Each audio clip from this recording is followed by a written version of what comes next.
breaking away from her strict Italian traditions, Nilla began to travel at the age of only 19.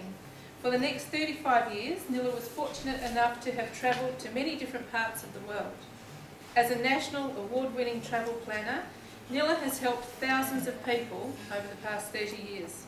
Not only has Nilla aspired to make a difference to the lives of people who live in areas she's visited, but she's also strived to help children who have been abandoned, abused or orphaned, and make their lives better in any way that she possibly could. After witnessing and experiencing this power of travel and the effect she had in making a difference to people's lives, Nilla was overwhelmed and felt the need to share this experience with others. Nilla's self-proclaimed mission in life now is to ensure as many people as possible have the opportunity to discover for themselves what knowledge and the joy that travel, food, the beautiful people and their culture can provide. Nilla Spark, lead, inspire and make a difference in people's lives, in the hope that others can learn and share in that experience. So I hand you over to Nilla. I don't think I have to say anything else. Thank you very much, Jane, and thank you, Richard, for this opportunity. As Jane said, my name is Nilla Spark, and I've got a great little saying up there: the world is a book, and those who do not travel read only one page, by St. Augustine. What I'd like to say tonight, actually, Jamie and Mark's my little assistant, I've employed him tonight, they're the bread and I'm the filling, so I'm the spicy one. So I'll try to make it as exciting and as interesting as I can for you. What I thought when Jane asked me to speak to you tonight is how can I introduce the concept of travel and how important travel can be in your life. And I wanted to start with the bucket list, and I'm not sure if any of you have seen the movie The Bucket List. Yeah? Yeah? For those of you that haven't seen the movie, I'll just spend a few minutes explaining. It's about the characters that Morgan Freeman, who's a middle class black guy, and Jack Nicholson, who's a very, very wealthy man, are in a hospital room together. Jack Nicholson owns the hospital, but the hospital was full, so he ended up in a room with a black guy, number one, who he was prejudiced against, and was middle class. Anyway, so the movie goes on and came to a situation where they actually started to talk to each other and started to think about their lives. He was one man who had a family and struggled all his life, and he was another man who had all the money in the world and could do whatever he wanted. And they were in a situation where they were dying. They both had cancer and they were dying. So they decided together, I get all goosey thinking about it, they decided together that they wanted to do things before they died that they'd always wanted to do. They didn't want to have any regrets. So they made their bucket list. So they went on safari, they skydived, I don't know how many other things. I think they even went to Everest. And it was really quite profound for me, because what we do in life is that we don't take advantage of what life has to offer us. So that's my segue into my talk about travel. It's the bucket list, and I've actually put it on your table. There's 10. You can have 100, doesn't matter. So just start with something. It's a positive list to make your life better. With Sound Financial, they're wanting to make your life better. You've worked very hard. We've all worked hard. Sometimes we do some good things with our financial advice, and sometimes we do not so good things with our financial advice. But all they want to do is make our life better. Travel can make your life better. So with the bucket list, you can, doesn't matter what it is, it doesn't have to be big travel. It can be going to Busselton with your loved one and spending the weekend there.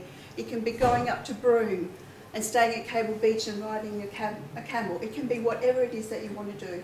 Travel can offer so much. It can offer experiences of food, of cultures, learning about people. And I might just, whilst I'm talking, I'll just get Mark to go through all the different things that you can do.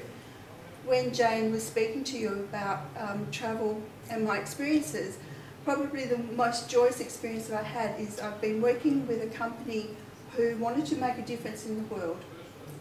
And he wanted to educate people to eradicate poverty. And we went to Peru. We found this village in Willock. And Heather, who was the girl that was a coordinator with myself, we went a few months before just to check everything out, making sure that everything was going to be perfect for the group. And we walked into this school ground and I saw this woman in the corner and she was sitting there with this baby in her arms, and we just locked eyes and we smiled. And that was really special, you know, her in a Peruvian regalia. And then the president and the vice president, what did they do? They organised lunch for us. So we went to their little mud huts and we're sitting there. And my tour guide comes up to me and he goes, "Nilla, I have something to ask you." And I went, "Yes," and I thought it was something to do with the travel arrangements that we had. "I want to ask you, Felicita has just asked me if you will be godmother to her daughter, Benedicta." And I just looked at him and tears just welled up in my eyes and I'm going, "Yes." And I looked around and it was the woman that I smiled at when I walked into the grounds. And here's this little girl. It was just the most amazing experience. And sure enough, we were going to Singapore and John and I went into the Indian place in Singapore. It's open all the time. And I bought her the little dress and I bought her the headgear and I bought the shoes and then the group, it was a surprise for the group when we went a month later. And here's this little girl walking up the street in her little white gown, and then here's these grubby little kids running around, and it was just the most special thing. We were in the church and there was sand on the ground, and I'm her godmother. John and I were very fortunate to go back last year, and with the group I asked if there was any way that I could go back to see this little girl. And we went into the Oriente Tambo, and we went to the markets. John gave me $100 US, and he says, "Okay, go for it. And that we'll just buy whatever we can." There was chickens, there was rice, there was biscuits, there was flour, there was sugar, and I was really struggling to spend this $100 US for my goddaughter. And then I said, I've got to have something for her. So I found this doll that was probably this big, cost me $10 US. So anyway, we go to the village and here we are. The men had the sacks of the rice and the flour and the chooks and the cheese and everything, and here's little Benedicta just looking up at me and just grabbed hold of my hands. I gave her doll, and we were together probably for an hour or so. Can't speak to each other, but there's this connection, and that's what travel can do for you.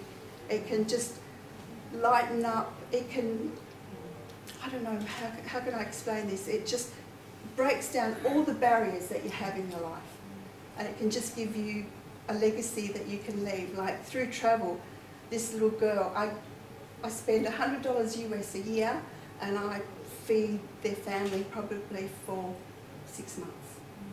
It's just amazing. So they're the things about travel and what travel experiences can do for you in your life.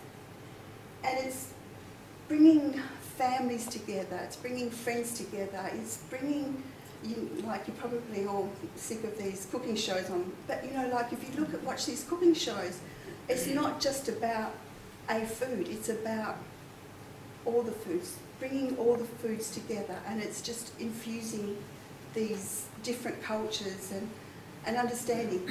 Did anybody watch the SBS series, Go Back to Where You Came From, just recently? It was an amazing series, and it was really, there was a couple of really profound things in it. There's this psychologist, I think it was a psychologist, that brought 6 Australians together that were adamant about the boat people and people coming into our country from all these different parts. You know, go back to where you come from.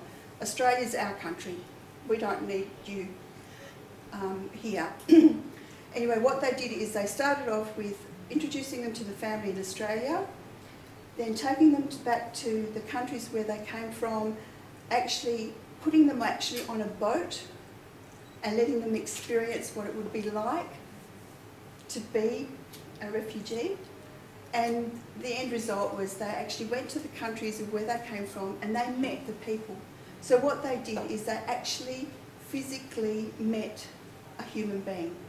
So they had the connection from heart to heart.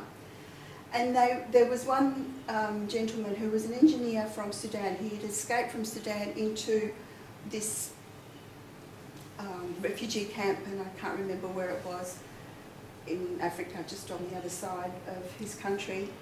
And when the women knocked on the door and he says, I know your sister and your brother in Sydney. Oh yes, come in, welcome, welcome, come in. And he just sat there and whatever they had, they just offered these people. And in part of the conversation, this gentleman said, when you think about us, open your hearts, because when you open your hearts, you will understand. And really, that's all what travel's really all about, is open your hearts, get out there and just try different things, be adventurous, try different foods. John and I were in Cambodia 2 or 3 years ago, and we drove between Siem Reap and Phnom Penh, and there's a village, just thinking about it makes me sick, there's a village, and their speciality is these tarantulas, John? Tarantulas about this big, and they come up to the door, your door, and they knock on the window and they go, look, look. And I said to John, I said, I'm going to try them before we left. And I said, I'll be really brave, I'll try them. Thank God John was feeling very sick, so, so I went, no. But there are different things, like there's no way in the world that you'd go out there, see a tarantula here, cook it up and eat it. But they do over there. You know, it's really an amazing, I feel so blessed that I can get up every day and go to work and just love what I do. It's just, every person that walks in comes in with their story, or you can share your stories to make their life and their travel experience something that's very special. So, I really don't have a lot more that I can say. I could talk forever. And this is when they asked me to be godmother, they put on a feast for me. And guess what the feast was? I'll give you $10 if you guess. I haven't got $10, but I'll get your name. Oh my God, it was like when they said to me, you know, will you be godmother? And I said yes, and he said to me, he said, please Nilla, take this very, very seriously. This is a big responsibility that you have. And I said, yeah, I understand that, and I will take it very seriously. Next thing, out comes this guinea pig. And I had to eat it. And the potatoes, like you can see. Was it skinned first? Yes. They taste beautiful, just like chicken and pork cross. Yeah. Don't look at their eyes though, that's a bit off. So, yeah, it's just you do things that you never thought that you would be able to do. You achieve things that you never thought that you would ever achieve. You meet people that you never thought that you would meet. And it's really just opening your mind and going back to that engineer, that Sudanese engineer, when you open your heart, you understand. And then it's really understanding about yourself too, because the more you understand about yourself and the more you grow, the world becomes one. We were in Egypt this time last year, and I know they're having their problems now, but what really stood out to me there is here we are, we've got a group of 120 people that I'd facilitated, and the people, the guides that were helping me, there was Christians, there was Jews, there was Muslim, Islamic, and they work together. You know, they are brothers together, and that's how they talk about each other. We are brothers together. It's just us over on this side of the world that look at them and cast aspersions because we don't understand. We don't understand where they come from. We don't understand them. So we make up an opinion of what they should and what they shouldn't do. But when you see them, and you know, they're churches, you're driving along and there's a Coptic with a cross, a Christian cross, and then you've got the Islam spire. There, together. I'm not sure if anyone of you been to Egypt and seen that. It's just phenomenal. So that's what travel is. So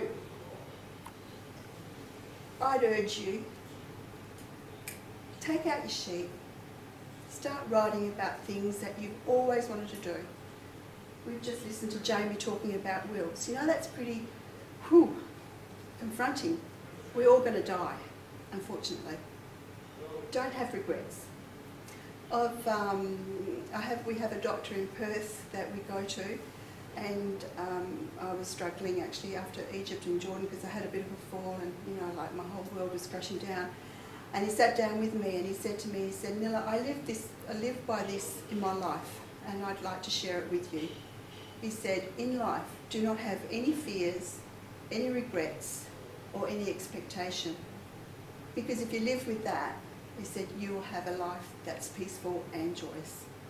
And really, that's what our lives is. So your bucket list, be it whatever it is, start writing it down. Just start writing one thing. Even if you achieve that, something that you've always wanted to do, something you've always dreamt of doing, just do it. Just think about it. And I've got a great saying, what the mind can conceive and believe it can achieve. So with that, I'm probably a lot short of my time, but with that, I'd like to leave that with you all, and thank you once again for the opportunity.